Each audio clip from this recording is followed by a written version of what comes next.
Okay, may bago tayong project na pag-usapan mga Lodi.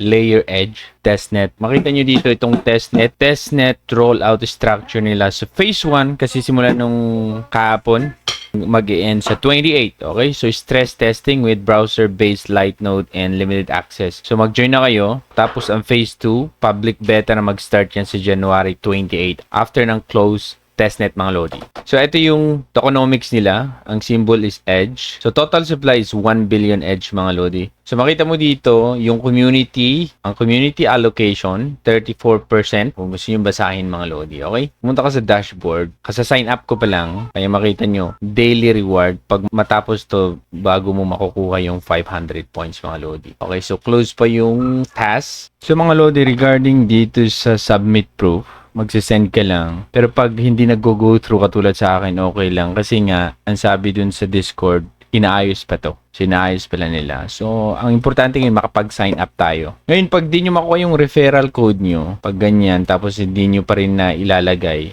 or walang nagpapakita, ayan o, walang nakaka-copy. Try nyo i-refresh. Tapos, ang gagawin nyo, share nyo ganito. Share, or dito sa Twitter, share nyo, ganyan.